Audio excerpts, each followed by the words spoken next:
AP డిఎస్సికి సంబంధించినటువంటి update విషయానికి వస్తే మనకి మార్నింగ్ నుంచి అయితే ఈ యొక్క న్యూస్ అనేది బాగా వైరల్ అయిందండి. ఏంటి న్యూస్ అంటే మనకి విజయోత్సవ సభ అనేది మనకి ఆల్రెడీ అనేది మనకి రేపు కండక్ట్ చేయడం ఉంది. అయితే ఈ సభ అనేది వాయిదా అయింది.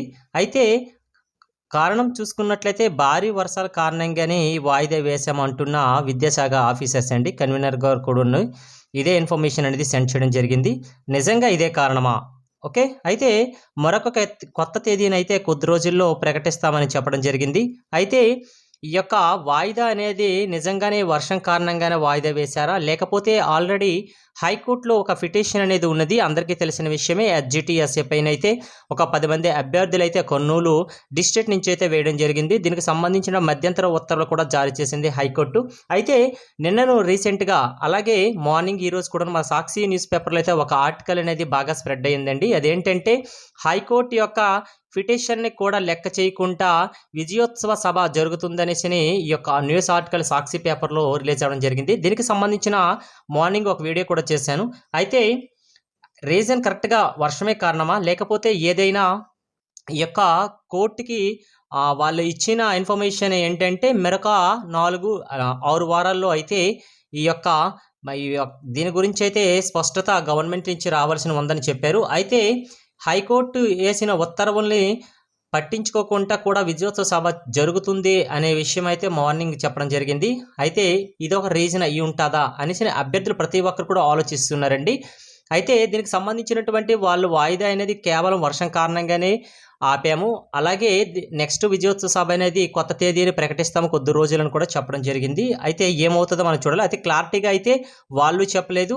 ఇక మనమే ఆలోచించుకోవాలి ఏం జరుగుతుందంటే ఆల్రెడీ మార్నింగ్ చెప్పాము కదా, సెలెక్టెడ్ క్యాండిడేట్స్కి కాల్స్ చేసేసి వాళ్ళు ఏం చెప్పారంటే మీకు ఈరోజు విజయోత్సవ సభ లేదు అని చెప్పారు. ఎందుకంటే రేపు ప్రోగ్రామ్కి ఆల్రెడీ ఈరోజు బస్సులు అనేది స్టార్ట్ అవుతాయని ఆల్రెడీ చాలా రోజుల నుంచి చెప్పడం జరిగింది. అయితే వీళ్ళు కాల్ చేసేసి క్లోజ్ చేశారు. అయితే ఇప్పుడు ప్రతి ఒక్క అభ్యర్థుల్లో కూడా ఒకటే వేదన.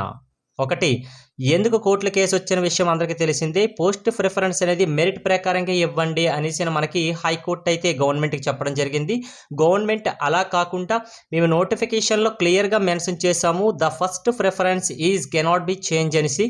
అయితే అభ్యర్థులు అది కూడా గమనించలేదు అనేసి అయితే ఇటువైపు నుంచి వీళ్ళు వాదన చేశారు. అయితే మెరిట్ ప్రకారంగానే వాళ్ళు ఎంచుకున్న పోస్ట్ను వాళ్ళకి ఇవ్వాలని చెప్పడం జరిగింది హైకోర్టు. అయితే సుప్రీంకోర్టు ఆర్డర్లో కూడా సేమ్ అదే ఉంది, మెరిట్ వాళ్ళకి వాళ్ళు కోరుకుని జాబ్ ఇవ్వండి అని. అయితే వీళ్ళు ఇచ్చిన నోటిఫికేషన్లు ఎలా ఉంది, వాళ్ళు చెప్పే విధానం అలాగ ఉంది. అయితే ఈ కోర్టు కేసు అనేది మరొక 6 వారాల్లో అయితే దీనికి ఒక పొంతన వచ్చే అవకాశం ఉంది. అయితే ఈరోజు విజయోత్సవ సభ ఒకవేళ జరిగితే మ్యాక్సిమం వాళ్ళు అనుకున్న ప్లాన్ ప్రకారంగా మనకి ఆ యొక్క దసరా సెలవుల్లోన ముందరే మనకి వెబ్ కౌన్సిలింగ్ చేసేసి సెలెక్ట్ అయిన క్యాండిడేట్స్కి ట్రైనింగ్ కూడా దసరా సెలవులు ఇచ్చేసి పోస్టింగ్ అనేది నెక్స్ట్ మంత్ మ్యాక్సిమం దసరా తర్వాత 3-4 డేస్లో అయితే వాళ్ళు కొత్త ఉపాధ్యాయులకు నియమితులు అయిపోయారు. అయితే ఇప్పుడు వచ్చిన పెద్ద సమస్య ఏంటంటే ఎస్జిటి, ఎస్ఏ. ఒకవేళ ఈ ఎస్ఏ ఆల్రెడీ ఫస్ట్ ప్రిఫరెన్స్ ఎస్జిటికి ఇచ్చారు కదా, ఈ ఎస్జిటి నుంచి ఎస్ఏకి వెళ్తే అప్పుడు ఎస్ఏలో ఉన్న అభ్యర్థులు ఏమవుతారు అనే విషయం కూడా ఆలోచించాలి. అలాగే అయితే వీళ్ళు ఒకళ్ళు వెళ్తే వాళ్ళు మెరిట్ ప్రకారం డౌన్లో ఉన్న వాళ్ళందరూ కూడాను ఎస్జిటికి వచ్చే అవకాశాలు ఉంటుంది. ఎప్పుడు వస్తుంది అంటే వాళ్ళు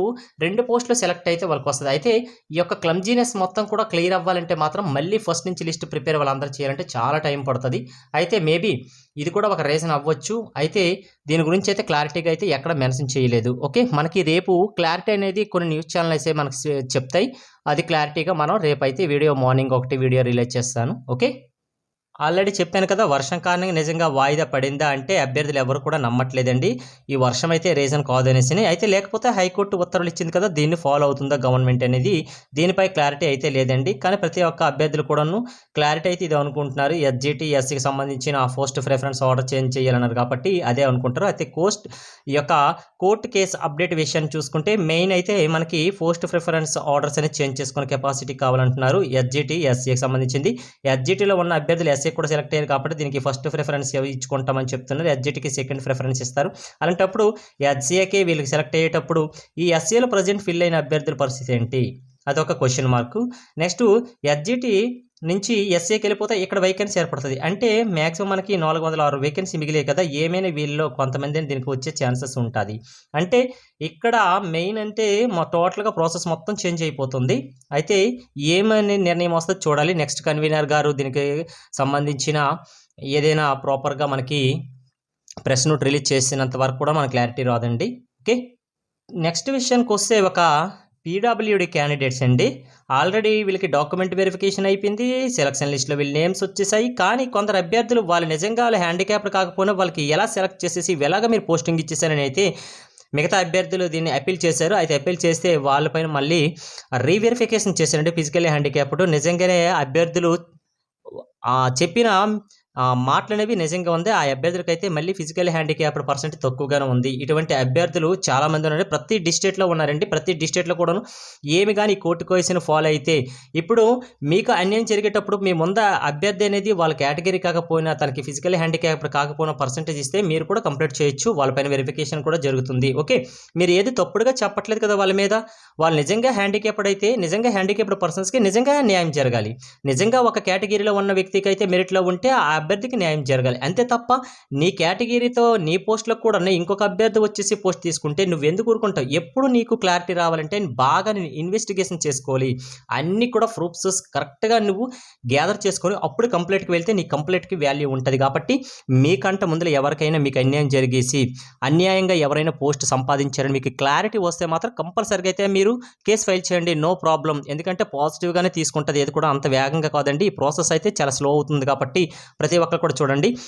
ఫిజికల్ హ్యాండిక్యాప్డ్ మ్యాక్సిమం ఇవన్నీ కూడా ఈస్ట్ గోదావరిలో జరిగిందండి. ఫిజికల్ హ్యాండిక్యాప్డ్ సంబంధించింది. అలాగే రగ్బీ గేమ్ అనేది మనకు ఒక స్టేట్ గేమ్‌లో కూడా దానికంటూ ఒక ప్లేస్ ఉంది. అయితే రగ్బీ గేమ్ చూసుకున్నట్లయితే ఈ రగ్బీ గేమ్‌లో ఉన్న స్పోర్ట్స్ పర్సన్ అయితే ఒక అభ్యర్థిని అయితే సెలెక్ట్ చేయలేదని చెప్తున్నారు. ఎందుకు సెలెక్ట్ చేయలేదని ఆ అబ్బాయి అక్కడ డీఓ గారికి అక్కడ నెక్స్ట్ అక్కడ ఎవరెవరికి అడిగారంటే అడిగితే వాళ్ళు చెప్పే ఒకే ఒక మ్యాటర్ అండి. ఈ గేమ్‌ని కన్సిడర్ చెయ్యము అని చెప్తున్నారు. అయితే స్టేట్‌కి సంబంధించిన స్పోర్ట్స్ అథారిటీ వాళ్ళైతే దీన్ని చెయ్యండి అని చెప్పడం జరిగింది. కానీ వీళ్ళు ప్రిఫర్ చేయలేదు. అయితే ఇది ఏం జరిగింది కేసు అనేది కూడాను ఒక అభ్యర్థి అయితే ఆవేదన వ్యక్తం చేశారండి.